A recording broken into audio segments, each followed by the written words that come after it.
Hello and welcome back to my channel. Today we're talking about revalidation and changes in revalidation accommodated by the NMC due to the pandemic. Now, revalidation is a key part that you need to perform as a nurse every 3 years to ensure you remain on the register. And due to the pandemic, understandably, there are a lot of challenges to meet up with the requirements for revalidation. However, the NMC has made some updates and changes just to ensure that everybody are able to get their revalidation done as soon as possible. However, revalidation is not for nurses on the temporary register, as you are just on the temporary register and have not finished your NMC registration. Regardless of the extension that has been given by the NMC, if you do not need an extension, you are advised to go ahead with your revalidation. The NMC has given a 12-week extension for revalidation for those who are due to revalidate between July to December 2020. And these 12-week extensions means you can do your revalidation up until March 2021. Now, this is for those who need additional time to ensure they're able to complete their revalidation. You can request this by logging into your NMC online and apply for your extension once your revalidation application is open. If you are due to revalidate from January 2021 and you need more time to complete your application, you can request an 8-week extension via your NMC online once your account has been opened, and you need to give a reason why the extension is needed and to be considered on a case-by-case basis. Now, verifying application. Every year the NMC select a sample revalidation applications and request further information so that they can verify the information provided. However, due to the pandemic, they have temporarily suspended this verification process and they are not planning to resume. However, they're planning to resume this for applications due in January 2021 and upwards. So if you are due to validate from January this month upward, you may be requested to submit verification. Now, paying your annual retention fee. The NMC granted extension for evaluation requirements. However, you need to pay your annual fee as normal before the original expiry date. It is not possible to set up direct debit within extended revalidation period. You need to set this up before the revalidation date expires. This is going to be collected as usual before the revalidation period. That is to say, you need to pay your annual retention fee before the extended period.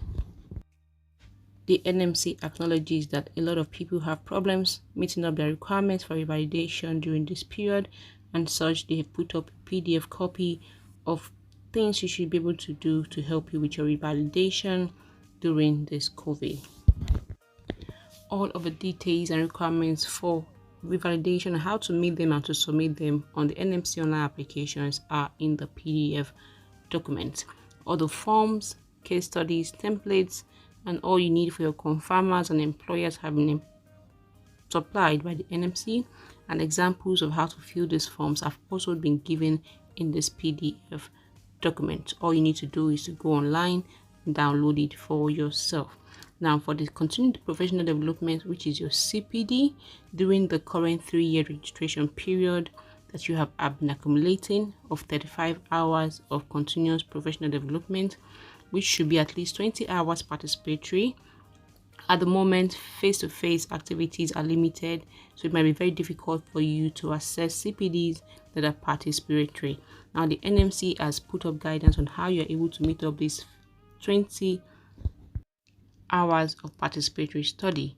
Now, examples of doing this is through online forum discussions, webinars, Facebook Live events, shadowing and mentoring, practice-related discussions, and these examples have been listed down. So if you're able to do any webinar, online forum discussions, Facebook Live events, shadowing and mentoring, either by the NMC or any nursing body or doing through your employer, this can also be used as participatory CPD hours. NMC has said you do not need to be in a live situation, one-on-one encounter for it to be participatory. All you need to be is in an event that is interactive. Okay, this can be a physical environment or a virtual one. You don't need to be in the same room as a person you're undertaking the activity with. It is also worthy of note that the NMC does not prescribe a particular CPD to be done, it is left up to you to decide what CPD you should do that is relevant to you and your development as a professional. However, you need to keep evidence of this CPD to show your confirmer that you have done these CPDs using the templates provided in your CPD records by the NMC. For reflective discussions and confirmations, where possible, your reflective discussions and confirmations should take place face-to-face, but due to the difficulty of getting this done, you are advised to make the most of phone calls, video chats, and other technology you have to speak with your reflective discussion partner and confirmer. You can send them a copy of your revalidation portfolio so you can both see what you are discussing. Now, keeping your evidence of your CPD, the NMC has said that evidence at work and be unable to access it there at this present time, you do not need to hold a personal copy of your evidence. However, you are recommended to speak with your employer to see how they can support you. For example, they can hold electronic record of your CPD and other studies that you have done, probably through your work academy. Now they have electronic records of your appraisal and activities that can be counted towards your CPD. You are encouraged to register to keep your personal portfolio with the NMC, and you can be added to your portfolio throughout this 2-year period of registration, and you can always go back to this portfolio and use them for your NMC revalidation. Now, a dedicated revalidation section on the website provides you with all the forms and templates that you will need to revalidate. Like I mentioned earlier, the NMC has been so gracious. Every template, every form that you need has been provided on the website. All you need to do is log in and download them for yourself. Now, evidences that you will need are pertaining to your workplace, which probably due to your studies, trainings have been done in your hospital, appraisals which are stored electronically. The NMC is saying that because of the problem of getting these things out due to the one-on-one interaction, you should not worry. However, you should try to create a portfolio to keep these things so you can use them for subsequent revalidation. Now, paying your fee alongside your revalidation application, you need to pay your annual fee to maintain your registration with the NMC. Now, despite the extension, like I mentioned earlier, that has been given for revalidation or which you can apply for, you are required to still pay your fee as at when due. So regardless of any extension that you may be given, the NMC expects that you pay your renewal fee accordingly as a window, because the NMC uses this as a source of income for certain standards, maintaining the register and supporting validation and running of fitness to practice. There is no other fund that the NMC relies on except through your annual retention fee. In addition to the 12-week and 8-week extension which you are able to get from the NMC, you could also request further extension with exceptional circumstances due to the COVID. So if anything has happened during this period that has led to you having an emergency that requires you to need further extension of the revalidation date, those due to revalidate in March and April have been automatically extended, and you have to revalidate by a further 12 weeks if the emergency meant you could not meet the requirements within the initial 12-week extension. This means you have a maximum of 24 weeks from your original revalidation application date to submit your application.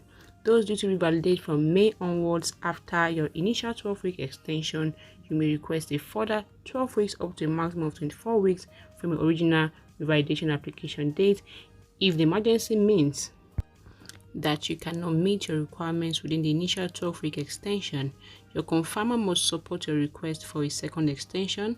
When you make the request via NMC, you will need to declare that you were unable to complete your application because you have been impacted by the COVID-19 and that your confirmer supports your request.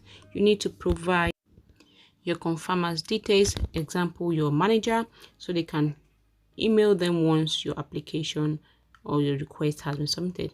Those due to revalidate from October 2020 onwards, you must be able to request a further extension. Once your application for an extension has been done, you'll be emailed with the extended revalidation application date. Up until your extended revalidation application date, you can continue to practice as a registered nurse or midwife. The online register will not show your new renewal date until you have renewed your registration. If you need proof of your extension for your employer, you can show them the extension confirmation email you received from the NMC. If you are granted extension to help you meet your revalidation requirements, you are required to pay your annual fee as normal. If you pay your fee by direct debit, it will be collected by direct debit by the NMC. If your revalidation was successful, your new 3-year registration period will start from your original renewal date, not from your extended renewal date. That is to say, if you were given 24 weeks or 12-week extension, your new renewal dates will start from the first day of your revalidation, not from the new extended date. That means there will be a short period of overlap between your extended period to your current registration period and your new registration period. You can count any activity you undertook towards either of your revalidation application, but you can't count the same activity twice for both applications.